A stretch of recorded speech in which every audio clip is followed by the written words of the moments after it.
वबरकातुहु। अल्हम्दुलिल्लाहि रब्बिल आलमीन वस्सलातु वस्सलामु अला रसूलिल्लाहि व आलिहि व सहबिहि अजमाइन वमन तबिअहु व ताअहु बिद्दीन इला यौमिद्दीन। கண்ணியத்திற்கும் பெருமதிப்பிற்கும் உரிய எல்லாம் வல்ல அல்லாஹுவின் நல்லடியார்களே, அல்லாஹுடைய பேரருளால் வாரந்தோறும் வெள்ளிக்கிழமை மக்ரிப் தொழுகையை தொடர்ந்து நடைபெறக்கூடிய இந்த மார்க்க சொற்பொழிவு நிகழ்ச்சியில் நாம் அனைவரும் இந்த சபையிலே ஒன்று திரண்டிருக்கிறோம். உங்களுக்கு மத்தியில் இந்த தருணத்தில் திருக்குரான் சொல்லக்கூடிய வெற்றியாளர்கள் என்ற தலைப்பின் கீழ் நாளை மறுமையினுடைய வெற்றியை அல்லாஹ் குரானில் யாரை குறித்தெல்லாம் பட்டியலிடுகிறான், அந்த பட்டியலை நாம் அறிந்து கொள்வதன் வாயிலாக ஒருவேளை அந்த தகுதியை நாம் வளர்த்து கொள்ளலாம், அந்த வெற்றியாளர்களுக்குரிய பண்புகளை நாம் உருவாக்கி கொள்வதன் வாயிலாக சொர்க்கத்தை அடைவதற்கு ஒரு வாய்ப்பினை வழிவகையினை நாம் ஏற்படுத்திக் கொள்ள வேண்டும் என்பதற்கு இந்த தலைப்பு உங்களுக்கு மத்தியில் தேர்வு செய்யப்பட்டிருக்கிறது. பொதுவாக வெற்றி என்ற வார்த்தையை பொறுத்தவரை மனிதர்கள் அதிகம் விரும்பக்கூடிய ஒரு வார்த்தை வெற்றி என்பது. எந்த ஒன்றிலுமே ஒரு மனிதன் தோல்வியை அடைந்து கொள்ள வேண்டும் என்று சிந்திக்க மாட்டான். தன்னுடைய கல்வியாக இருக்கலாம், தன் வியாபாரமாக இருக்கலாம், தன்னுடைய திருமண வாழ்க்கை, குழந்தையை பெற்றெடுக்கிற நிகழ்வு, அல்லது தன்னுடைய வாழ்வில் ஏற்படுகிற எல்லா நிலைகளிலுமே தான் வெற்றி அடைய வேண்டும் என்ற ஒரு எண்ண மனப்பான்மையோடு தான் தன்னுடைய எல்லா காரியத்தையும் ஒருவன் தொடங்குகிறான். அப்ப வெற்றி என்பது இஸ்லாமியர்களுக்கு மட்டுமல்ல, முழு உலகத்தில் எல்லா மனிதர்களுக்குமே மிக விருப்பத்திற்குரிய ஒரு காரியமாக அமைகிறது. அப்ப அந்த வெற்றியை அல்லாஹ் குரானில் ஏராளமான இடத்தில் அதை பட்டியலிடுகிறான். பொதுவா வெற்றினா என்ன அப்படிங்கிறதுக்கு குரானிலே அல்லாஹ் பேசுகிற சில வசனத்தை உங்களுக்கு நான் மேற்கோள் காட்டுகிறோம்.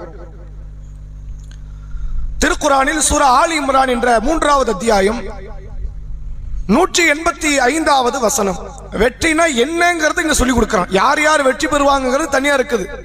வெற்றினா என்ன அப்படிங்கிறதுக்கு அல்லாஹ் ஒரு விளக்கம் தருகிறான். குல்லு நஃப்ஸின் ذائقத்துல் மௌத். உலகத்தில் வாழுகிற எல்லா ஆன்மாக்களும் மரணத்தை சுவைத்தே ஆக வேண்டும், அடைந்தே ஆக வேண்டும் சொல்லல. அல்லாஹ் எப்படி சொல்றான்? சுவைத்து தான் ஆகணும்ங்கறான். ذائقா என்றால் டேஸ்ட் பண்றதுன்னு அர்த்தம். ஏன் மவுத்த டேஸ்டோட சேர்க்கிறான் அப்படின்னா, டேஸ்ட்ல பல வெரைட்டி இருக்குல்ல, இனிப்பு இருக்கு, கசப்பு இருக்கு, கார்ப்பு இருக்குங்கிற மாதிரி மரணத்திலும் பல வெரைட்டி இருக்கு. எல்லாருக்கும் ஒரே மாதிரி மவுத்து வராது. வித்தியாசமாக இந்த மரணத்தை அவர்கள் சுவைப்பார்கள். நல்லவர்கள் ஒரு விதமாக, தீயவர்கள் ஒரு விதமாக, காபியர்கள் ஒரு விதமாக, நம்பிக்கை கொண்டவர்கள் ஒரு விதமாக, நயவஞ்சகர்கள் ஒரு விதமாக. மரணத்தில் பல சுவைகள் இருக்கிறது. அந்த சுவையை அனைத்து ஆன்மாக்களும் சுவைத்தே ஆக வேண்டும்.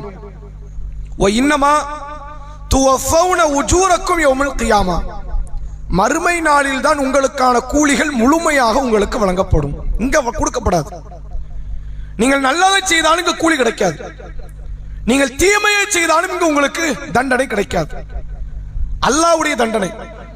நல்லதை செய்ததனால் அல்லாஹ்வுடைய கூலி உலகத்தில் கிடைக்காது, தீமையை செய்வதனால் இறைவனுடைய தண்டனை உலகத்தில் ஏற்படாது. நீங்கள் என்றைக்கோ ஒரு பாவத்தை செஞ்சிருக்கலாம், பிற்காலத்தில் நீங்கள் நோய்வாய்ப்பட்டதுனால என்னுடைய பாவத்துக்கு அல்லாஹ் தண்டிச்சிட்டான், தண்டனைன்னு கொடுக்கறதா இருந்தா அங்க கொடுக்கவே மாட்டான். அல்லாஹ் என்ன செய்வான்னு கேட்டா, அந்த பாவத்திலிருந்து நம்மளை மீட்டெடுப்பதற்கு வேண்டுமானால் சோதனையா தரலாம், அல்லது நம்முடைய நன்மைகளுக்கு கூலி தருவான. உலகத்துல ஒரு காலத்துல நீங்க நல்லது செஞ்சிருக்கலாம், அல்லாஹ் உங்களை செல்வத்தில் உயர்த்தி விடுவானா? செல்வத்தில் உயர்த்த போவதே உண்மைதான், நன்மைக்கான கூலியை தரமாட்டான். அதற்கு முன்னால் கிடைக்கக்கூடிய ஒரு நற்செய்தியாக வேண்டுமானால் அல்லாஹ் தரலாம். அப்ப எந்த நன்மையாக இருந்தாலும் தீமையாக இருந்தாலும் அதற்கான கூலிகள் நாளை மறுமையில் தான் வழங்கப்படும். இப்ப அல்லாஹ் சொல்றான் வெற்றினா என்னன்னு. ஃபமன் ஸுஹ்ஸிஹ அனின் நார் வ உத்கிலல் ஜன்னah. யார் நரகத்தில் இருந்து தூரமாக்கப்படுகிறார்களோ, சொர்க்கத்திற்குள் நுழைவிக்கப்படுகிறார்களோ, ஃபக்கது ஃபாஸ், அவர்கள்தான் வெற்றியாளர்கள். வெற்றிக்கான பண்பெல்லாம் வேற வேற இடத்துல எல்லாம் பேசுறான். இது இன்னென்ன தகுதி இருக்கணும், அவர்கிட்ட இன்னென்ன அமல் இருக்கணும், இப்படி எல்லாம் அவருக்கு குணங்களை பண்புகளை வளர்த்து கொள்ளணும், அவங்க எல்லாம் வெற்றியாளர்னு பல இடத்துல பேசுறான். வெற்றினா என்னன்னு இங்க சொல்றான். எது வெற்றி? நான் மௌத்தாகும் போது எனக்கு 10 வீடு இருக்குது, அது வெற்றி கிடையாதுங்க. அது என்ன வெற்றி? மௌத்தாகும் போது பணத்தையும் நகையும் உருவாக்கி வைத்திருக்கிறேன், அல்லது எனக்கு 10 பிள்ளைகளோ கல்யாணம் முடிச்சு அதுவோ 10 பிள்ளைகளை பெற்று எடுத்து 100 பேரை பேத்தி இருக்குது, அது வெற்றி. அது என்ன வெற்றி? உங்களுக்கு பிள்ளை செல்வம் இருப்பதோ, பொருள் செல்வம் இருக்கிறதோ, அல்லது ஒரு மாநிலத்தினுடைய சிஎம்மா இருக்கிறீங்க, அது வெற்றி ஆயிருமா? மௌத்தாகும் போது ஒரு நாட்டினுடைய பிரதம மந்திரியா இருக்கிறீங்க, வெற்றி ஆயிருமா? அது வெற்றி கிடையாது. பதவியில் இருப்பது வெற்றி கிடையாது.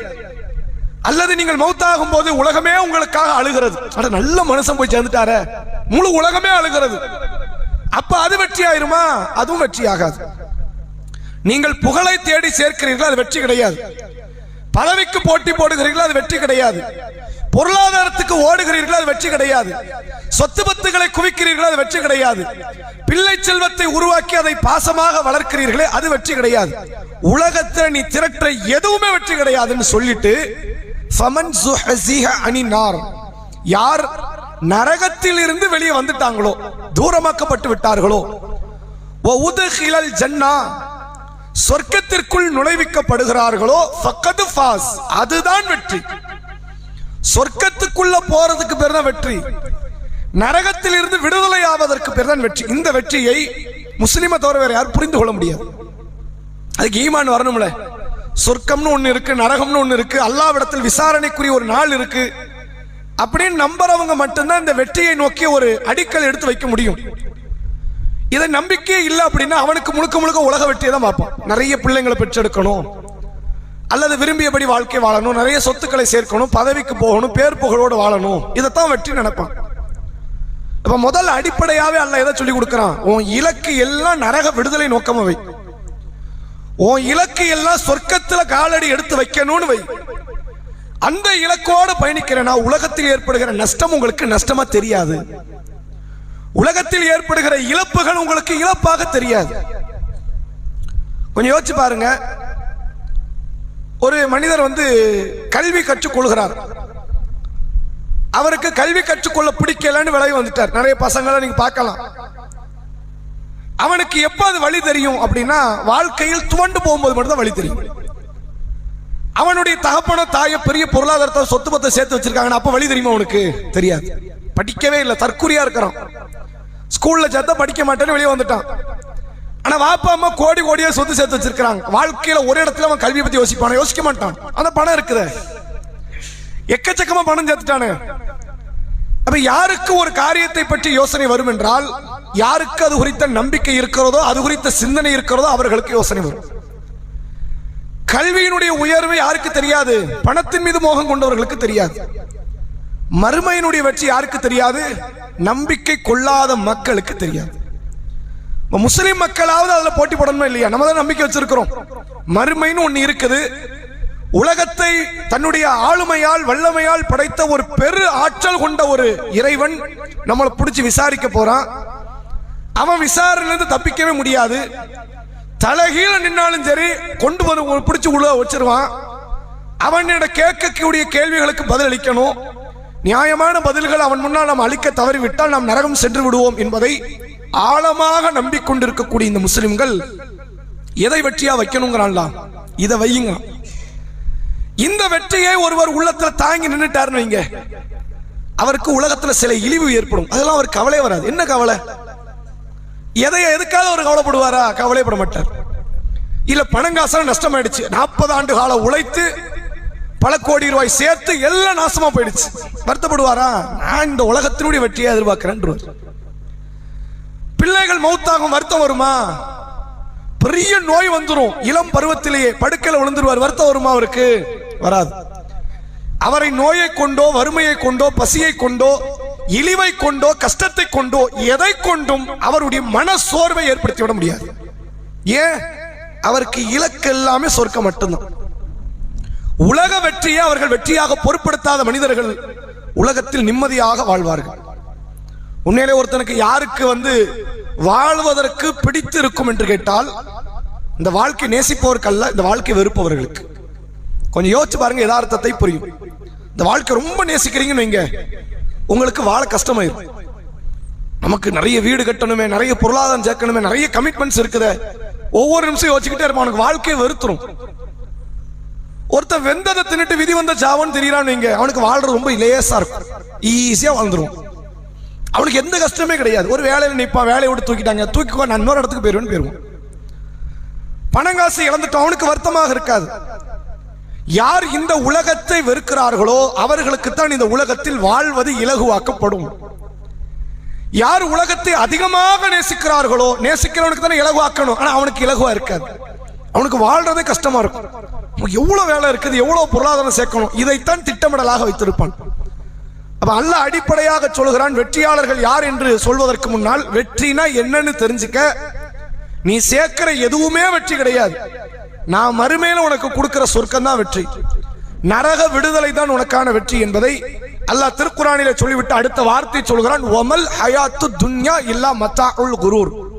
எவ்வளவு அழகா வார்த்தை சேர்க்கிறான் பாருங்க. வெற்றி என்னன்னு மறுமையை சொல்லிட்டு அடுத்த வார்த்தை என்ன சொல்றான், வமல் ஹயாத்து துன்யா இல்லா மத்தாஉல் குரூர். இந்த உலகம் இருக்கிறத, இது அற்ப இன்பத்தை தவிர வேறு இல்லை. ஏமாற்றுகிற இன்பம், அற்ப காரியம். நீ எதை பெருசா நினைக்கிறியோ ஒண்ணுமே கிடையாது. அது நீ எதை அற்பமாக நினைக்கிறாயோ அந்த சொர்க்கமும் அந்த நரக விடுதலையும் தான் மிக பிரம்மாண்டமானது என்பதை இந்த வசனத்தில் சொல்லி வெற்றி என்றால் என்ன என்பதை அல்லாஹ் அடிப்படையாக உணர்த்துகிறான். ரசூலுல்லாவுக்கு முன்னால் வாழ்ந்த ஏனைய நபிமார்களும் அந்த நபிமார்களை கடைபிடித்து அவர்களோடு வாழ்ந்த நபித்தோழர்கள் யாராக இருந்தாலும் சரி, அவங்க இலக்கு முழுக்க சொர்க்கத்தை மட்டுமே அடிப்படையாக வைத்தார்கள். சஹாபாக்களுடைய வாழ்க்கை செய்திகள் ஹதீஸ்ல இருக்குல்ல. எந்த சஹாபியாவது புள்ள மௌத்தாயிடுச்சு அப்படின்னு சொல்லி வருத்தப்பட்டாங்க, நீங்க ஒரு ஹதீஸை காட்ட முடியுமா? காட்ட முடியாது. எந்த சஹாபியாவது விவாகரத்து ஆயிடுச்சு அதனால ரொம்ப வேதனைப்பட்டாங்க, மனவேதனைப்பட்டு வாழ்க்கையை தொலைச்ச மாதிரி வர்த்தியாய் உட்கார்ந்துட்டாங்கன்னு காட்ட முடியுமா? காட்ட முடியாது. எந்த சஹாபியாவது வியாபாரம் பண்ண காத்தடிச்சது, நான் மழை வந்துச்சு நஷ்டமாயிடுச்சு அப்படின்னு உட்கார்ந்து வருத்தப்பட்டாங்கன்னு ஒரு செய்தி காட்ட முடியுமா? காட்ட முடியாது. எந்த சஹாபியாவது கடுமையான நோய் வந்துருச்ச, இவ்வளவு பெரிய நோயா அப்படின்னு நோயை நினைத்து வருத்தப்பட்டு சிந்தித்த ஒரு செய்தியை காட்ட முடியுமா? காட்ட முடியாது. ஏன்? அப்ப அவங்களுக்கு நோயே வரலையா? அவங்களுக்கு வியாபாரத்தை நஷ்டமே வரலையா? கணவன் மனைவிக்குள்ள அங்க சண்டையே வரலையா? பிள்ளைங்க மௌத்தே ஆகலையா? எல்லாம் நடந்துச்சு. அது ஏன் ஹதீஸ்ல வரல? ஏன்னா அவங்க அதை பொருட்டாவே பார்க்கல. இது ஒரு விஷயமா? இதுவெல்லாம் பேசப்பட வேண்டிய அளவுக்கு, வருத்தப்பட்டு உட்காரப்பட வேண்டிய அளவுக்கு முக்கியமானதா என்று அதையெல்லாம் உதாசீனப்படுத்தியவர்கள் அந்த நபித்தோழர்களும் நபிமார்களும். ரசூலுல்லாவுடைய தோழர்கள் அகல் யுத்தத்தில் ஈடுபட்டிருக்கிறாங்க. மதீனா நகரத்தை சுற்றி மிகப்பெரிய குழி ஒன்றை தோன்றாங்க. எதிரிகள் அந்த குழியில இறங்கி ஏறுவதற்குள்ள அவங்கள தாக்கிடலாம். ஏன்னா அவங்களுடைய படை பிரம்மாண்டமான படை, பெரிய கூட்டம். அவ்வளவு கூட்டத்தை கூட்டிட்டு மதீனா பக்கத்துல வந்துட்டாங்க. அப்ப அவங்கள நம்ம தூரத்துல வச்சு அடிக்க முடியாது, பக்கத்துல விட்டுறலாம்னா அவன் மதீனாக்குள்ள வந்துட்டான்னா பெண்கள் குழந்தைகளுக்கு இங்க பாதுகாப்பு கிடையாது. அவன் வரவும் கூடாது, அவனுக்கு பதிலும் கொடுக்கணும். அப்படின்னா அகல் தோண்டுவதுதான் சரியாக இருக்கும் என்று அல்லாஹ்வுடைய தூதர் அவர்கள் மிகப்பெரிய அகலை தோண்டுகிறார்கள். சஹாபாக்கள், முஹாஜிர்கள், அன்சாரிகள் மண்ணை தலையிலும் தோல் புஜங்களிலும் வைத்து சுமந்து கொண்டு செல்கிறார்கள். கடுமையான வேதனை. உண்மையிலேயே ரசூலுல்லாஹ் சந்தித்த பெரிய போர்க்களங்களில் மிகப்பெரிய சோதனைக்குரிய ஒரு போர்க்களம் என்றால் அது அஹ்ஸாப், ஹந்தக் என்று பல பெயர்களால் அழைக்கப்படுகிற அந்த அகல் யுத்தம். காலையில பகல் வேளையில கடுமையான வெயில், இரவு வேளையில கடுமையான குளிர், ரெண்டு அப்படி நேர் எதிரானது. மேலாடைய போத்திக் கொள்வதற்கு அவங்கள்ட்ட கிடையாது. இரவு நேரம் உங்களுக்கு எப்படி இருக்கும், பகல் நேரம் எப்படி இருக்கும்? அவ்வளவு பெரிய சிரமத்தில் மண்ணை சுமந்து கொண்டு அல்லாஹ்வுக்காக இந்த நற்பணியில் ஈடுபட்டார்கள். அப்ப அல்லாஹ்வுடைய தூதர் அவர்கள் சஹாபாக்களுடைய அந்த தியாகத்தை பார்த்துட்டு ஒரு வார்த்தை ஒண்ணு சொன்னாங்க. வாழ்க்கையில இதை மறந்துடவே கூடாது. லா ஐஷ இல்லா ஐஷுல் ஆஹிரா. வாழ்க்கை என்றால் அது மறுமை வாழ்க்கை தான். நான் இந்த ஆயிஷ் அப்படிங்கிற வார்த்தை வந்தது ஆயிஷா என்ற பேர். ஆயிஷா என்றால் வாழக்கூடியவள் என்று அர்த்தம். லா ஐஷ இல்லா ஐஷுல் ஆஹிரா. வாழ்க்கைனா அது மறுமை வாழ்க்கை தான். இந்த உலகம்லாம் ஒரு வாழ்க்கையாங்கிறாங்க. அத்தகைய வாழ்க்கைக்காக போராடக்கூடிய இந்த முஹாஜிர் தோழர்கள், இந்த அன்சாரி தோழர்களை நீ மன்னித்து விடு, இவர்களுக்கு அருள் புரி என்று அல்லாஹ்வுடைய தூதர் அவர்கள் அந்த தோழர்களுக்காக வேண்டி துஆ செய்தார்கள். இவ பதில் அந்த தோழர்கள் பதில் பேசணும்ல, எங்க மனைவி பிள்ளைலாம் விட்டுட்டு வந்துட்டோம், நீங்க சொன்னீங்கன்னு கூட்டு வந்தீங்களா, இவ்வளவு கஷ்டப்பட்டுக்கிட்டு இருக்கணும், அப்படி ஏதாவது ஒரு பதில் கிடையாது. என்ன பதில் அவங்க சொல்றாங்க? நாங்கள் இந்த இஸ்லாத்தில் எங்கள் மௌத்து வரை இருப்போம் என்பதை இந்த தூதரிடத்தில் நாங்கள் வாக்குறுதி அளித்திருக்கிறோம், ஒரு நாள் நாங்கள் மாற மாட்டோம். நாங்கள் அதை பதிலாக சொல்றாங்க. அப்ப அவங்களுடைய இலக்கு எல்லாமே உலக இழப்புகளோ நஷ்டங்களோ ஒரு பொருட்டே கிடையாது. என்ன நடக்கட்டுமே, தொடர்ச்சியா வீட்டுல 10 மௌத்து ஓடட்டும், வருத்தமே கிடையாது. தொடர்ச்சியா நோய் வரட்டும், வருத்தமே கிடையாது. தொடர்ச்சியா இழிவுக்கு மேல இழிவு, கஷ்டம், கவலைகள் வரட்டும், வருத்தம் கிடையாது. தொடர்ச்சியாக வறுமை, வருத்தம் கிடையாது. தொடர்ச்சியாக நஷ்டங்கள், வருத்தம் கிடையாது. என்ன நடக்கட்டும், தன்னுடைய 40-50 ஆண்டு கால உழைப்பு மண்ணாகட்டும், வருத்தமே கிடையாது.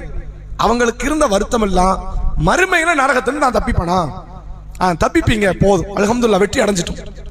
சொர்க்கத்துக்கு போவனா, போவீங்க, வெற்றி அடைஞ்சிட்டோம். இது மட்டும்தான் இலக்காக வைத்து பயணித்தார்கள்.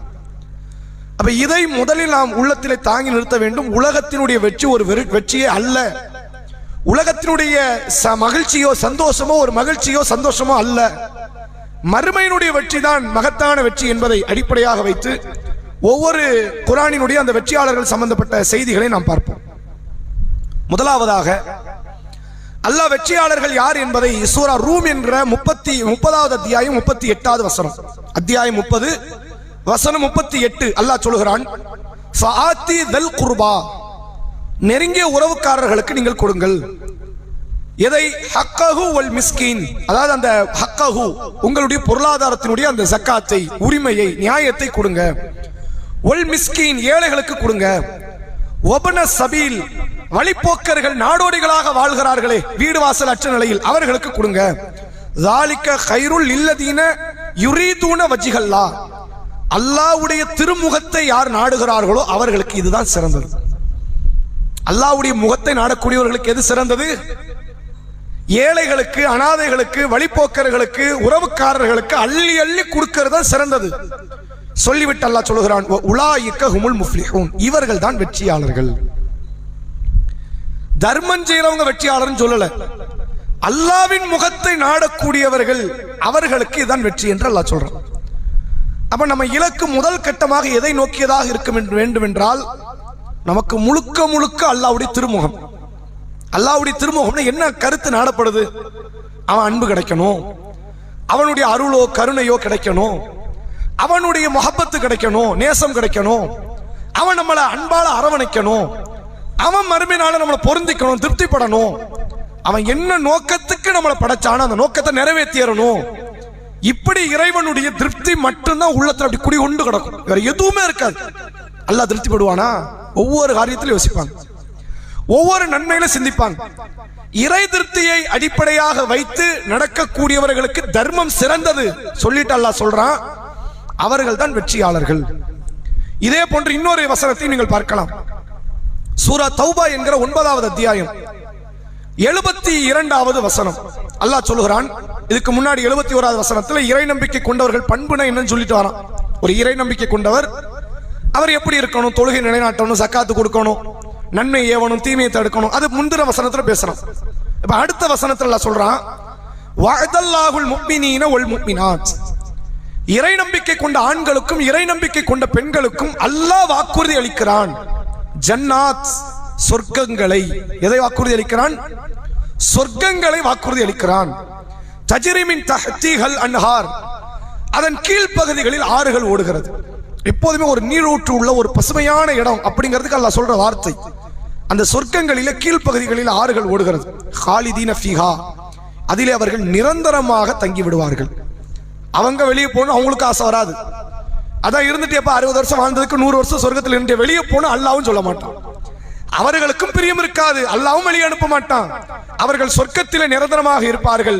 ஓ மசாக்கினு தொய்யிபத்தன் ஃபீ ஜன்னாத்தி அத்ன், அத்ன் என்ற ஒரு சொர்க்கம் இருக்கிறது. கொடுக்கப்படுற சொர்க்கத்தில் அத்ன் என்ற சொர்க்கம் இருக்கிறது.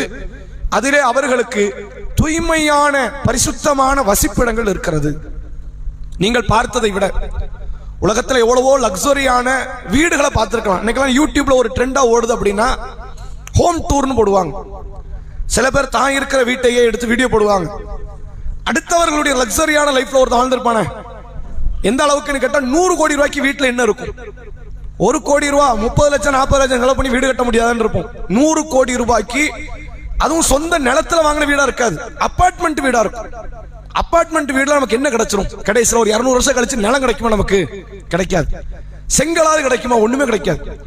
அபார்ட்மெண்ட் வீட 100 கோடி 200 கோடி 500 கோடி எல்லாம் கொடுத்து வாங்கக்கூடிய தனவந்தர்கள் சமுதாயத்தில் இருக்கிறாங்க, உலகத்தில் இருக்கிறாங்க.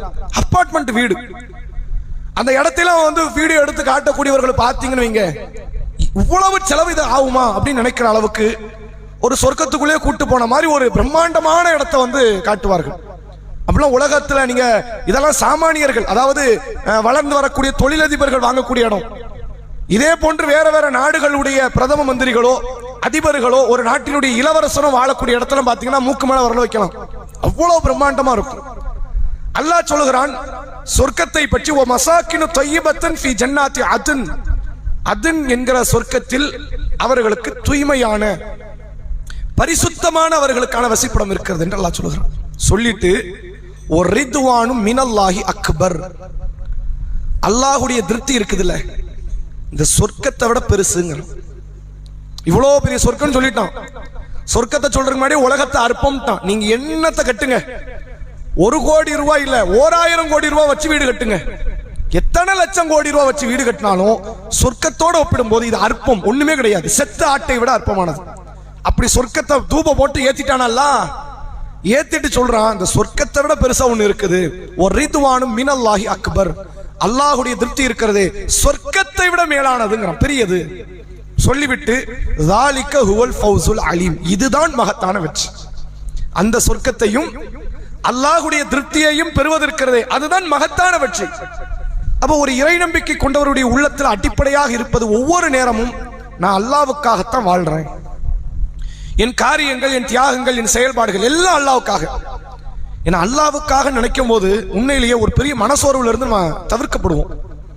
கொஞ்சம் யோசிச்சு பாருங்களேன், வீட்டில் வந்து கணவருக்காக ஒரு மனைவி வந்து ஆசை ஆசையா உணவு செய்யறாங்க, தயாரிக்கிறாங்கன்னு வைங்க. ஒரு அழகான ஒரு உணவை அவங்க எங்கேயாவது பார்த்தோ கத்துக்கிட்டோ கேட்டோ ஒரு உணவை தயாரிப்பாங்க. மனைவி, அதாவது மனைவி செய்யறாங்க, கணவருக்கும் பிள்ளைகளுக்கும் தயாரிக்கிறாங்க. கணவர் வராரு, இன்னைக்கு எனக்கு சாப்பிட முடியல, வயிறு சரி போய் படுத்துட்டாங்க. நீங்க இவ்வளவு பெரிய உழைப்பினாச்சு, நாசமா போச்சு. அல்லது அவங்க சாப்பிடுறாங்க, அவர் வேற ஏதோ ஒரு டென்ஷன்ல இருந்துகிட்டு அந்த உணவுடைய ருசி அவங்க உணர்ந்து கொள்ளாம சாப்பிடுறாங்க, உழைப்பு நாசமாயிடுச்சா? அல்லது சாப்பிட்டு முடிச்சு ஒண்ணுமே சொல்லாம போய் படுத்துட்டார், நல்லா இருக்கு நல்லா இல்ல சூப்பரா இருக்கு, ஒரு வார்த்தை வரணும், அந்த வார்த்தைக்கு தானே இவ்வளவு நேரம் போராட்டமே, வராது. அப்படி வரல அப்படின்னா கொஞ்சம் யோசிச்சு பாருங்க, இதெல்லாம் உலகத்துல இயல்பா நடக்கிறது.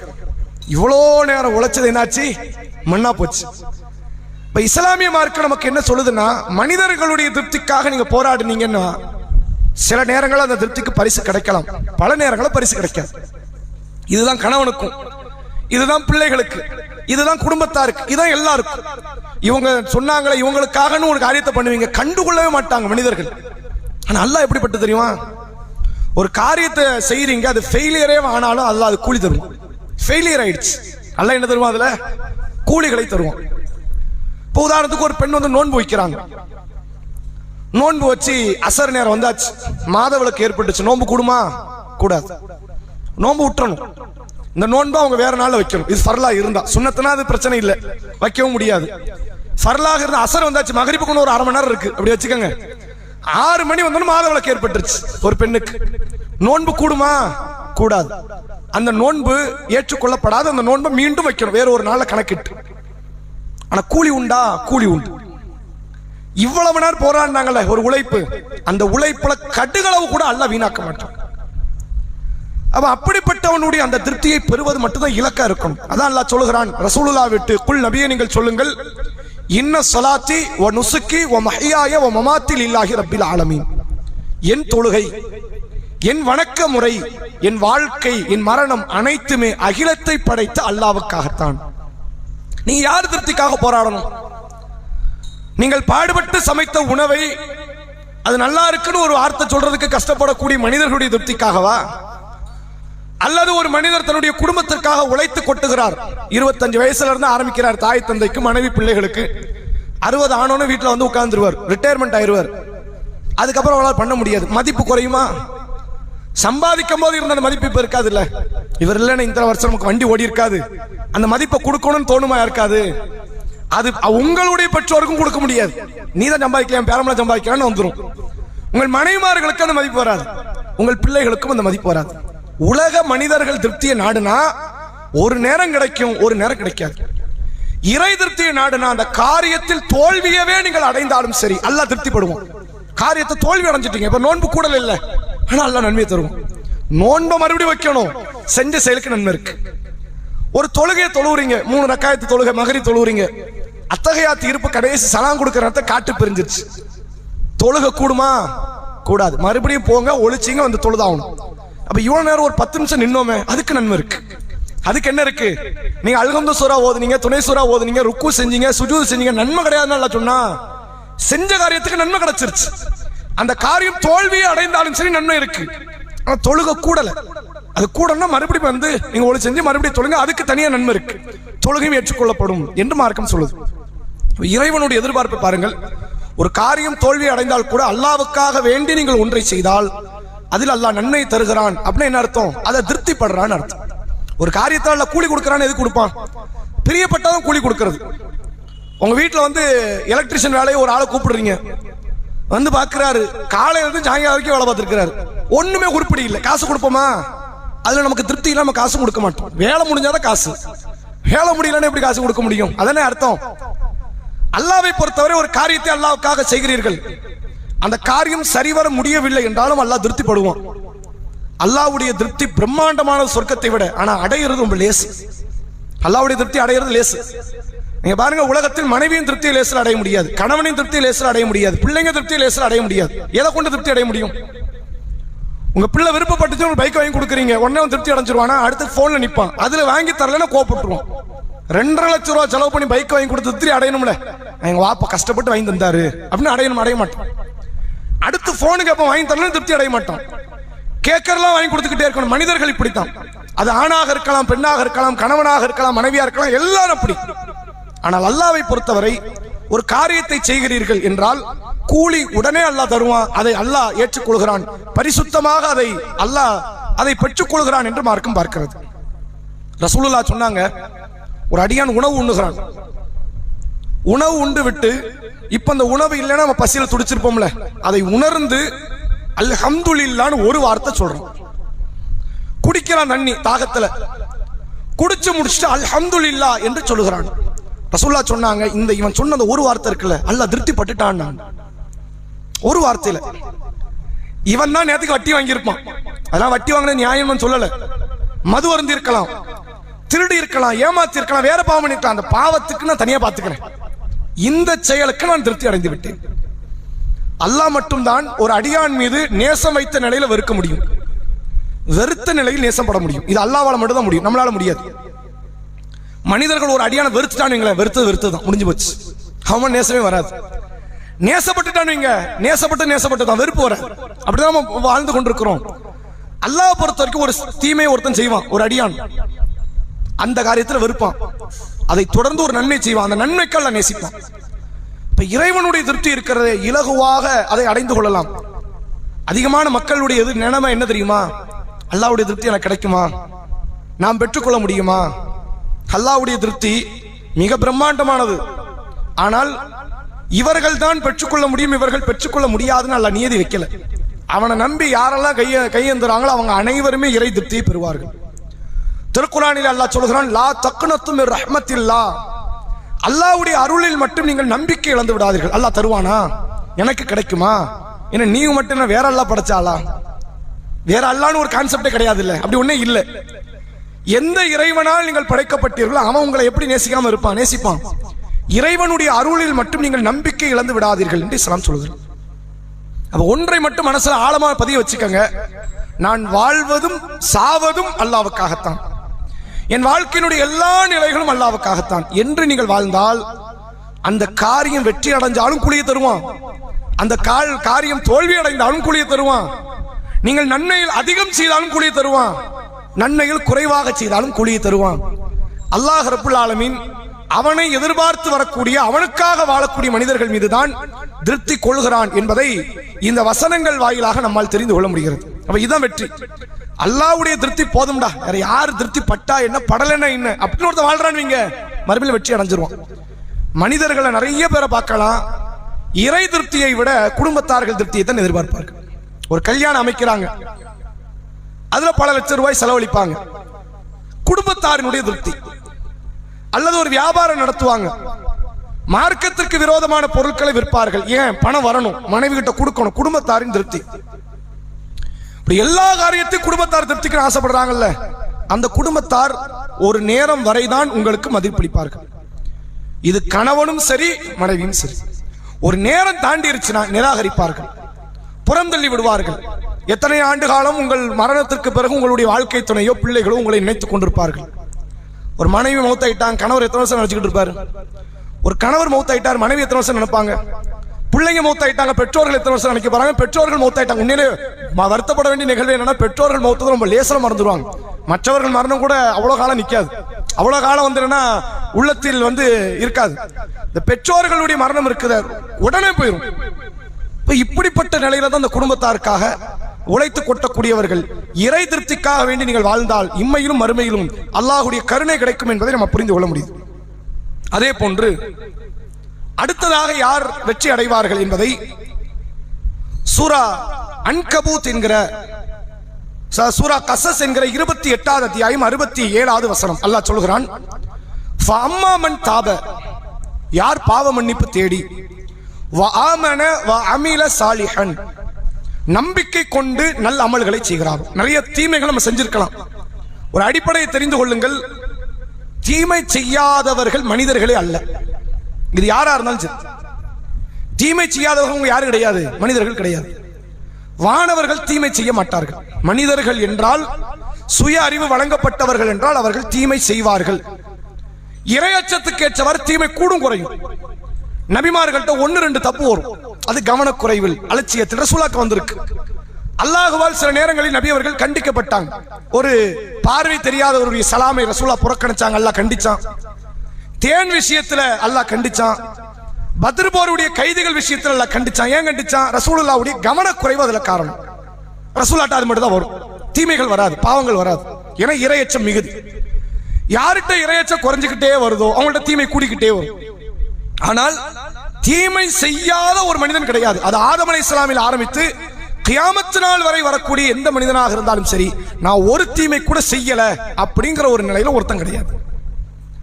அல்லாஹ் ரப்பல் ஆலமீன் குர்ஆனிலே சொல்கிறான், 28வது அத்தியாயம் 67வது வசனம், ஃபஅம்மா மன் தாப வ ஆமன வ அமில சாலிஹன், யார் தாங்கள் செய்த தீமைகளுக்காக பாவ மன்னிப்பை தேடி நம்பிக்கை கொண்டு நல்ல அமல்களை செய்கிறார்களோ, ஃபஅஸா அய்யகூன மினல் முஃப்லிஹூன், அதாவது அல்லாஹ் ரப்பல் ஆலமீன் சொல்றான், ஃபஅஸா அய்யகூன மினல் முஃப்லிஹீன், அவர்கள் வெற்றியாளர்களில் உள்ளவர்கள் அப்படின்னு அல்லாஹ் சொல்றான்.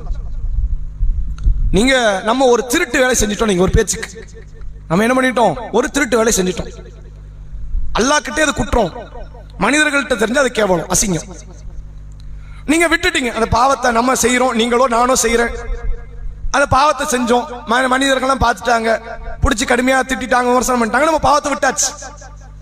100 வருஷம் ஆனாலும் அந்த காரியத்தை மனுஷன் மறக்க மாட்டான். அவனோட ஜாக்கிரதையா இருப்பா, அவன் ஒரு நாள் திருடிட்டான் அப்படின்றான். இதான் மனிதர்கள். உங்கள் குறைகள் என்றைக்குமே மனிதருடைய உள்ளத்திலிருந்து மறையாது, நன்மைகள் மறைஞ்சிரும். நீங்க உதவி பண்ணியிருப்பீங்களா, அது ஞாபகம் இருக்குமா? இருக்காது. நீங்க திருந்திருப்பீங்களா, அது ஞாபகம் இருக்குமா? இருக்காது. நீங்க செஞ்ச குற்றம் மட்டும் ஞாபகம் இருக்கும். ஒரு தீமை செய்திருப்பீர்கள். மனிதர் நம்ம எல்லாருடைய மனநிலை இப்படித்தான். குற்றம் செஞ்சவனை எப்படி நம்ம பார்க்கறது அப்படின்னா, இவன் குற்றவாளி தான் அப்படின்னு நாமளா முடிவு எடுத்துருவோம். சொர்க்க நரகத்தை கொடுக்கிற வாய்ப்பை நம்மகிட்ட கொடுக்கல, அல்ல கொடுத்துருந்தா நீங்க எல்லாருக்கும் நரகத்தை கொடுத்துருவோம். இவன் குற்றவாளி, அவன் குற்றவாளி, யாரையெல்லாம் நமக்கு பிடிக்காத எல்லாம் குற்றவாளி, எல்லாம் நரகவாசி. சொர்க்கத்துக்கு நம்ம அனுப்புற மக்கள் கம்மியா தான் இருக்கும். நாம ஏதோ பெரிய கருணையாளன் மாதிரி நம்ம நினைச்சுக்கிட்டு இருக்கிறோம். ஒரு பேச்சுக்கு சொர்க்கவாசி நரகவாசி நீ பிரிச்சு எடு அப்படின்னா, நரகவாசிகள் அதிகமாக இருப்பார்கள், சொர்க்கவாசிகள் குறைவாக இருப்பார்கள். அது அல்லாஹ் சொல்றது. அல்லாஹ் குர்ஆன்ல சொல்றான், அல்லாஹ்வுடைய கசானா கருவூலம் மனிதர்கள்ட்ட இருந்தா அப்பவும் கஞ்சனா தான் இருப்பான். அள்ளி கொடுக்கணும்ல, அல்லாஹ்வுடைய கசானா குறைய போறது இல்ல, கொடுக்கணுமா இல்லையா? கொடுக்க மாட்டான். அப்ப மனிதர்களுடைய எண்ணம் எப்படித்தான். நீங்கள் ஒரு தீமை செய்து மனிதர்களுக்கு மத்தியில் தெரியுமே ஆனால், தெரியப்படுமே ஆனால், அது மனிதர்கள் ஒருபோதும் மறக்க மாட்டான். குடும்பத்தில் ஒரு வார்த்தை ஒன்று தவறா ஒருத்தர் விட்டுட்டாரு, நீங்க ஒரு லூஸ் டாக்ல ஒரு தப்பான வார்த்தை வந்துருச்சு, அல்லாஹ்விடத்தில் பெருங்குற்றம் தான். ஆனால் அல்லாஹ் மன்னிக்க ரெடியா இருக்கிறோம், மனிதர்கள் மன்னிக்க மாட்டாங்க. அன்னைக்கு நீ அப்படித்தானே சொன்ன, அப்படித்தானே சொன்ன, அப்படித்தானே சொன்ன, சாகர வரைக்கும் போகும். இது குடும்ப உறுப்பினர்களுக்கு மத்தியில், நண்பர்களுக்கு மத்தியில், சமூக மத்தியில், எல்லாருக்கும் மத்தியில் அப்படித்தான். ஒரு வார்த்தையை தப்பா பேசிட்டா அதுதான் பேசணுங்கிறத தூண்டல, பேசியவர்களை மன்னிக்கணும்ல, மன்னிக்கிற மனசு வராது.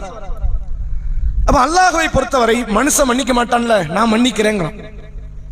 வமன் தாப வ ஆமன வ அமில சாலிஹன், யார் பாவ மன்னிப்பு தேடி நம்பிக்கை கொண்டு நல்ல அமல்களை செய்கிறார்களோ ஃபஅஸா யகுன மினல் முஃப்லிஹீன், அவர்கள் வெற்றியாளர்கள். வெற்றி நான் கொடுத்துறேன்ட்டான், நீ மன்னிப்பு மட்டும் கேளு, நான் பார்த்துக்கிறேங்கிறான்.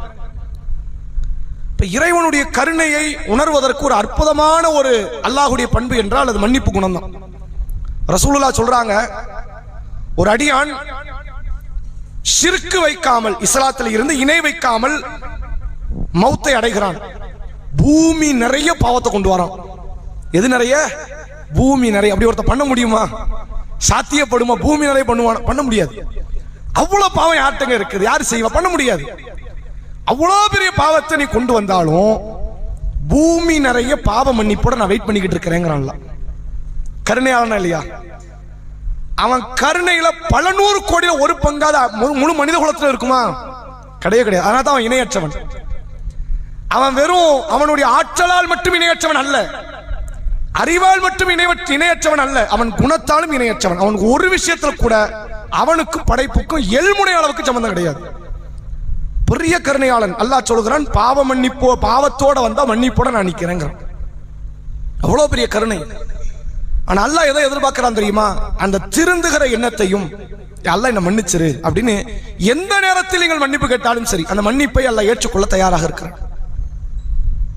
ரசூலுல்லாஹ் சொன்னார்கள், ஒரு அடியானுடைய உயிர் தொண்டைக்குழியை அடைகிற கர்கராவுடைய நேரம், இந்த பேச்சு வராதுல்ல, அந்த நேரம் வரை பாவ மன்னிப்பு அல்லாஹ் அவனுக்கு கால அவகாசத்தை நீட்டி வைக்கிறான். கடைசி வரைக்கும் இருக்க வாய்ப்பு. ஃபிரௌன் அந்த கர்கராவுடைய நேரத்தை கடந்து மன்னிப்பு கேட்டான், அதான் அவனுக்கு கிடைக்கல. நான் இப்ப அல்லாஹ்வை நம்புறேன், இப்ப நம்பி ஆலான் வகத அசைத்த, இப்பதான் நம்புவியா? இதுக்கு முன்னாடி எவ்வளவு அட்டூழியம் பண்ணிக்கிட்டு இருந்த அப்படின்னு சொல்லி அவனை நரகத்திற்குரியவனாக ஆக்குகிறான்.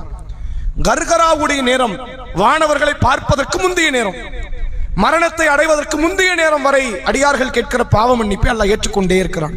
இவ்வளவு பெரிய கருணையாளன் பாருங்க. அந்த கருணையாளன் சொல்றான், என்கிட்ட மன்னிப்பு கேளு, நான் உன்னை திருப்திப்படுறேங்கிறான். என்கிட்ட மன்னிப்பு கேளு, உனக்கு நான் வெற்றியை தருகிறேன் என்று அல்லாஹ் சொல்கிறான். உண்மையில் இஸ்லாத்தில் தொழுகை, நோன்பு, ஜக்காத்து, ஹஜ்ஜி, உம்ரா, குர்ஆன் வாசிப்பது, திக்ர் செய்வது, துஆ செய்வது என்று ஆயிரம் நன்மைகள் இருக்கலாம். அந்த நன்மைகளுக்கெல்லாம் ஒரு மேன்மை பொருந்திய நன்மையாக இஸ்லாம் சொல்வது பாவ மன்னிப்பை மட்டும்தான். பாவ மன்னிப்பு தேடுங்கள். இத்தனை ஆண்டு கால ஷைத்தானுடைய முயற்சி மண்ணா போயிடும். ஒரு உதாரணத்துக்கு பாருங்க, ஒரு அடியான ஷைத்தான் வழி கெடுக்கிறான். வழிபாடு செய்யாத, மது அருந்து, விபச்சாரம் பண்ணு, வட்டி வாங்கு, திருடு, ஏமாத்து, மோசடி பண்ணு இழுத்துக்கிட்டே வரான். கொத்து கொத்தா பாவம் பண்ணி வச்சிருக்கிறான். டக்குன்னு ஒரு நேரம் அவனுடைய உள்ளம் புரண்டு, யா அல்லாஹ் என்ன மன்னிச்சிரு, நான் இனிமே தப்பு செய்ய மாட்டேன் அப்படின்னு ஒரு கண்ணீர் விட்டு ஒரு பெட்டிஷன் போட்டானு, இங்க ஷைத்தானுடைய இத்தனை ஆண்டு கால உழைப்பு மண்ணா போயிடும். இவ்வளவு உழைப்பவன் ஏன் செஞ்சான்? இவனை எப்படியா நரகத்தை தள்ளிடணும், அது மண்ணா போயிடும். ஷைத்தானுக்கு அறவே பிடிக்காத ஒரு காரியம் என்ன தெரியுமா? நீ தொலை கூட செய்யடா, மன்னிப்பு மட்டும் கட்டுறாரு. ஏன்? நீ தொழுதா கூட உன்னை வேற வகையில் என்னால் வழி கெடுக்க முடியும், நோன்பு வச்சா என்னால் வேற வழிகளை வழி கெடுக்க முடியும், தர்மம் செய்தால் வேற வகையில உன்னை வழி கெடுக்க முடியும், நீ ஜிஹாதுல ஈடுபட்டா கூட உன்னை வேற வகையில என்னால் வழி கெடுக்க முடியும். பாவ மன்னிப்பு கேட்ட வழி கெடுக்க முடியாது. அவனுடைய எல்லா வழிகட்ட சிந்தனையும் உடைஞ்சிடும். ஷைத்தானுக்கு அறவே பிடிக்காத ஒரு காரியம் அல்லாஹ் கிட்ட நீங்கள் மன்றாடுவது, செய்த குற்றத்தை நினைத்து வருந்தி அல்லாஹ்விடத்தில் நீங்கள் பாவ மன்னிப்பு தேடுவது. அல்லாஹ்க்கு மிக பிரியத்திற்குரிய காரியம் இந்த மன்னிப்பு. அதனால் தான் அல்லாஹ் சொல்கிறான், மற்றொரு வசனத்தில் கூட நீங்க பார்க்கலாம், இந்த பாவ மன்னிப்பு மற்றும் நன்மைக்குரிய காரியங்களை பற்றி அல்லாஹ் சொல்கிறான். யா அய்யுஹல்லதீன ஆமனூ, ஈமான் கொண்டவர்களே, 22வது அத்தியாயம் 77வது வசனம் சூரா ஹஜ்ஜிலே அல்லாஹ் பேசுகிறான், ஈமான் கொண்டவர்களே, இர்கஉ வஸ்ஜுது வஅபுது, நீங்கள் ருக்கு செய்யுங்கள், சுஜூது செய்யுங்கள், தொழுங்கள், ரப்பக்கும் உங்கள் இறைவனை, ஃபஃபஅலுல் கைர லஅல்லக்கும் துஃப்லிஹூன், நீங்கள் நன்மை செய்யுங்கள், அல்லாஹ் உங்களுக்கு வெற்றியை தருவான். அப்ப இந்த பாவ மன்னிப்பை தொடர்ந்து வரக்கூடிய இந்த நன்மைகள் இருக்கிறதே இறைவனுடைய வெற்றியை லேசில் பெற்றுக் கொள்ளலாம். அல்லாஹ் திருக்குரானில் சூரா ஃபுர்கான் என்கிற அத்தியாயத்தில் அல்லாஹ் பேசுகிறான், நான் பாவம் பண்ணிட்டேன், பெரிய பெரிய பாவங்கள் எல்லாம் நான் பண்ணியிருக்கிறேன், என் நிலைமை என்னன்னு வருத்தப்படுற அடியார்களுக்கு அல்லாஹ் ஆறுதல் அளிக்கிற ஒரு வார்த்தையை பாருங்கள். அல்லாஹ் சொல்கிறான், இல்லா மன் தாப வ ஆமன வ அமில அமலன் சாலிஹன். யார் பாவ மன்னிப்பு தேடி நம்பிக்கை கொண்டு நல்ல அமல்களை செய்கிறார்களோ ஃபைஉலாயிக யுபத்திலுல்லாஹு ஸய்யிஆத்திஹிம் ஹஸனாத். அவர்களுடைய பாவங்கள் அனைத்தையும் நாம் நன்மை கணக்கில் மாற்றி விடுகிறோம். எவ்வளவு பெரிய கொடுப்பனை! வல்லாஹு கஃபூருர் ரஹீம். அல்லாஹ் மன்னிப்பவன் நிகரில்லா அன்பாளன். இது நடக்குமா? சாத்தியப்படுமா? ஒரு வேலையாள் கடையில வேலை பார்க்கிறாரு, சோம்பேறித்தனமாக வருகிறார், சீக்கிரமா போயிடுறாரு, வேலையை பார்க்கறதே கிடையாது. இவரால் கடையில் நஷ்டம், கடையை கவனிக்கல. அவர் மன்னிப்பு கேட்கிறார், முதலாளி நான் இன்னும் இப்படி பண்ண மாட்டேன், சரி பண்ண மாட்டேன், இனிமேல் நான் வாய்ப்பு கொடுக்கறேன்னு கொடுக்கறவங்களே குறைவு. போன மாசம் வேலை பார்த்தல, வேலை எங்க பார்த்தான், சும்மா தூங்கிட்டு இருந்தான், அதுக்கு நான் சம்பளம் கொடுக்கறேன்னா நடக்குமா? அது உலகத்துல யாராவது அப்படி பண்ணுவாங்களா? அல்லாஹ் கொடுப்பேங்கிறான். செய்த குற்றத்தை ஒப்புக்கொண்டு அல்லாஹ்விடத்தில் மன்னிப்பு தேடி நல்ல அமல்களை புரிந்தால், ஈமான் கொண்ட நிலையில் அவர்கள் நல்ல அமல்களை அதிகமாக செய்வார்களே, ஆனால் அவர்களுடைய பாவ கணக்கை நன்மை கணக்கில் எழுதிடுறேங்கிறான். இது மிக மகத்தான ஒரு வெற்றி. அந்த வெற்றியைத்தான் அல்லாஹ் ரப்புல் ஆலமீன் நமக்கு சொல்லித் தருகிறான். எனவே எவ்வளவு தவறு செஞ்சிருந்தாலும் சரி, என்ன அல்லாஹ் மன்னிப்பாங்கிற நம்பிக்கையோடு அல்லாஹ்ட்ட மன்றாடுங்கள். உங்கள் பாவம் ஃபிரௌனுடைய பாவத்தை விட பெரிய பாவம் கிடையாது. அதானே? ஃபிரௌன் ஆம்பளை பிள்ளைய கொண்டானா, ஒரு பிள்ளையா ரெண்டு பிள்ளையா? மூசா நபி பிறக்கிறதுக்கு முன்னாடி இருந்து கொள்ள ஆரம்பிச்சான். மூசா நபி நபியாகிற நேரம் வரைக்கும் கொண்டுகிட்டு தான் இருந்தான். அவன் எத்தனை ஆயிரக்கணக்கான பிள்ளைய கொண்டிருப்பான்.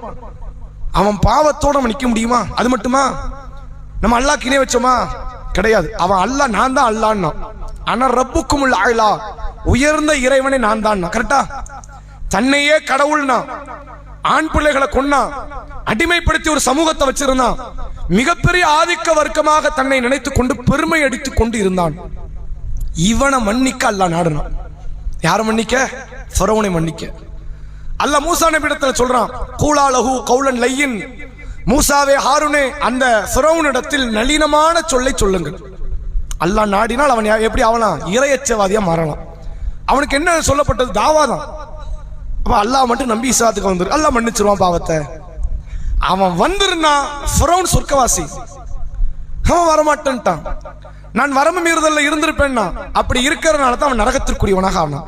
ஃபிரௌனை மன்னிக்க தயாரானவன் அல்லாஹ், உங்களை எண்ணி மன்னிக்க மாட்டான் அல்லாஹ்.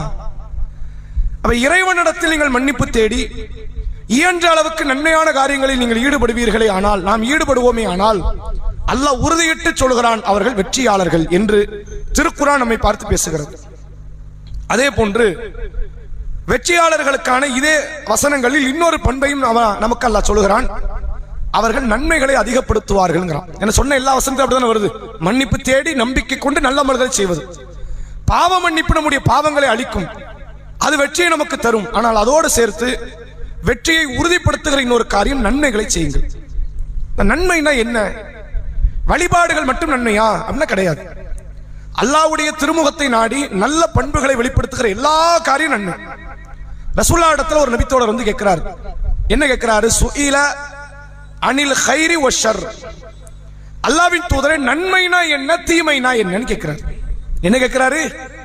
பிர் நன்மைனா என்ன, ஷர் தீமைனா என்ன, எனக்கு சொல்லுங்க. ரொம்ப சிம்பிளா கேட்டார். பெரிய விஷயம் அது, சிம்பிளா கேட்டார். அப்ப ரசூலுல்லாஹ் சொல்றாங்க, நற்குணம் அனைத்துமே நன்மைன்ட்டாங்க. ரசூலுல்லாஹ் இத பெரிய பட்டியல் போடுவார்னு அவர் நினைச்சிருக்கலாம். தொழுகை, நோன்பு, சக்காத்து, ஹஜ், உம்ரா, குர்ஆன் வாசிப்பது, துஆ செய்வதுன்னு சொல்லுவாங்க நினைச்சிருக்கலாம். ரசூலுல்லாஹ் ஒரு வார்த்தையில முடிச்சிட்டாங்க, நற்குணம் அனைத்தும் நன்மை. நீ உண்மை பேசுறீங்களா? நன்மை. நீங்கள் இரக்க குணத்தோடு நடக்கிறீங்களா? நன்மை. நீங்கள் பணிவை காட்டுறீங்களா? நன்மை. நீங்க மன்னிச்சு விடுறீங்களா? நன்மை. நளினத்தை கடைபிடிக்கிறீங்களா? நன்மை. மென்மை போக்கோடு வாழ்றீங்களா? நன்மை. எல்லா நல்ல பண்புகளும் நன்மை. எது தீமை? ரசூலுல்லாஹ் விளக்கம் கொடுக்கறாங்க. எதை செய்வது உங்கள் உள்ளத்துல ஒரு உறுத்தலை ஏற்படுத்தும் செஞ்சதுக்கு அப்புறம், எதை செய்வது மக்களுக்கு தெரிஞ்சிடக்கூடாதுன்னு மறைப்பீங்களோ அது தீமை. நல்ல தெரிஞ்சுக்கங்க, நம்ம ஓரளவுக்கு மார்க்க பிடிமானத்தோட இருக்கிறோங்கிறத காட்டுற இடம் இது மட்டும்தான். ஒரு தீமை பண்றீங்களா, அடாடா பண்ணிட்டோமே நினைச்சிட்டீங்கன்னா இன்னும் கொஞ்சம் உங்களுக்கு ஈமான் இருக்குன்னு அர்த்தம். தீமை பண்ணிட்டு மறைக்கிறீங்களா, யாருக்கு தெரிஞ்சிடக்கூடாது அப்படின்னு மறைக்கிறீங்களா, இன்னும் கொஞ்சம் உங்கள்ட்ட ஈமான் இருக்குன்னு அர்த்தம். எவனுக்கு தெரிஞ்சா எனக்கு என்ன, செஞ்சதை பத்தி வருத்தப்படுறீங்க, எனக்கு வருத்தமே இல்லை, மறுபடியும் செய்யத்தான் போறேன்னு நினைச்சிட்டீங்கன்னா ஈமானே அறவே அத்து போற ஒரு நிலைமை அது. ரசூலுல்லாஹ் சொல்றாங்க, நீங்கள் எதை செய்து அது உங்கள் உள்ளத்துல ஒரு உறுத்தலை ஏற்படுத்தும், ஒரு வடுவா நிக்குமோ, செஞ்சிட்டோமே செஞ்சிட்டோமே செஞ்சிட்டோமே நினைச்சா அதுதான் தீமை. எதை செய்துவிட்டு மக்கள் தெரியக்கூடாது என்று நினைக்கிறீர்களோ அதுதான் தீமை. ரசூலுல்லாஹ் தீமையும் நன்மையும் பற்றி சொல்லுகிறார்கள். எனவே நன்மையான காரியங்களை, நன்மை என்றால் வழிபாடுகள் என்று மட்டும் அந்த குறுகிய வட்டத்திற்குள் இல்லாமல் அதை கடந்து நீங்கள் செய்யக்கூடிய மனித குலத்திற்கோ சமூகத்திற்கோ செய்கிற எல்லா நல்ல காரியங்களும் நன்மை. ரசூலுல்லாஹ் சொல்றாங்க, மனிதன் அல்லாத ஜீவராசிகளுக்கு உணவளிப்பதற்கு அதை நன்மை. நாங்க அல்லாஹ்வின் தூதர் எதுக்கு நன்மை கிடைக்குமா? கிடைக்கும். எல்லா ஜீவனுக்கும், எந்தெந்த ஜீவனுக்கெல்லாம் இரக்கம் காட்டுகிறீர்களோ அது நன்மை. இஸ்லாம் தடுத்ததை தவிர. இஸ்லாம் சில ஜீவனை கொல்லுன்னு கட்டளையிடுது, அங்க போய் இரக்கம் காட்டக்கூடாது.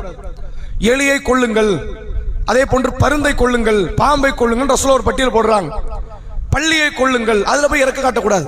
அதை தவிர்த்து எந்த ஜீவனுக்கு நீங்கள் இரக்கத்தை காட்டினாலும் சரி, அது அல்லாஹ் கிட்ட நன்மை. மார்க்கம் அதை நமக்கு நன்மையான காரியமாகத்தான் சொல்லித் தருகிறது. அப்ப நன்மைக்கு அல்லாஹ் கொடுக்கிற வெற்றியை பாருங்கள். சூரா அல் அஹ்ராஃப் என்ற 7வது அத்தியாயம் 8வது வசனத்தில் அல்லாஹ் ரப்பல் ஆலமீன் சொல்கிறான், வல் வஸ்னு யௌமையிதினில் ஹக். மறுமை நாளில் எடை நிறுப்பது என்பது உண்மையான ஒரு காரியம். வாங்க முடியும்.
அஸ்ஸலாமு அலைக்கும்.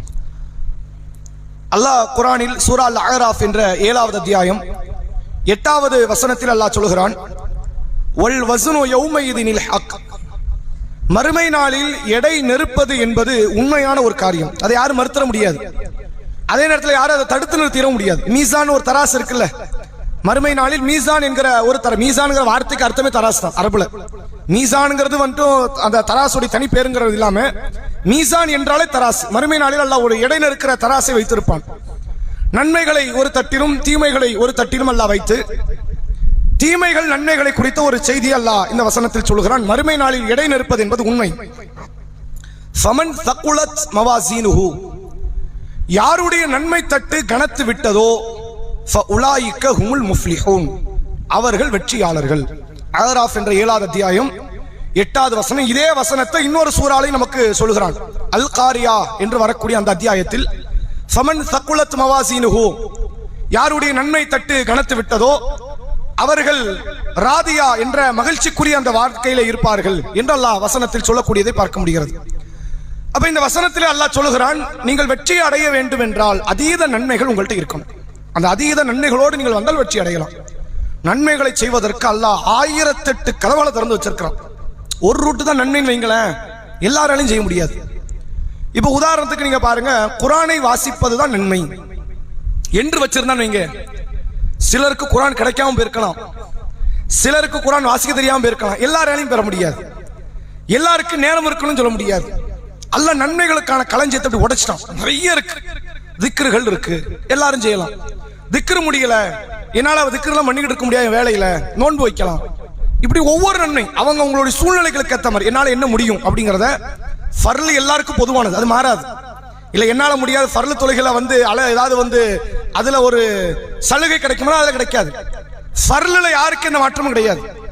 ஃபர்ல தவிர்த்துட்டு ஒருத்தர் நன்மையில ஈடுபடுறாரு, நீங்க ஒருத்தர் பெரிய பணக்காரரா பிசினஸ் மேனா இருப்பார், அவரால் நோன்பு வைக்க முடியாது. உபரியான நோன்புகள், திக்ருகள், கூடுதலான தொழுகை, கூடுதலான காரியம், குர்ஆன் ஓதுற நேரம் இருக்காது, ஓடிக்கிட்டே இருப்பார்.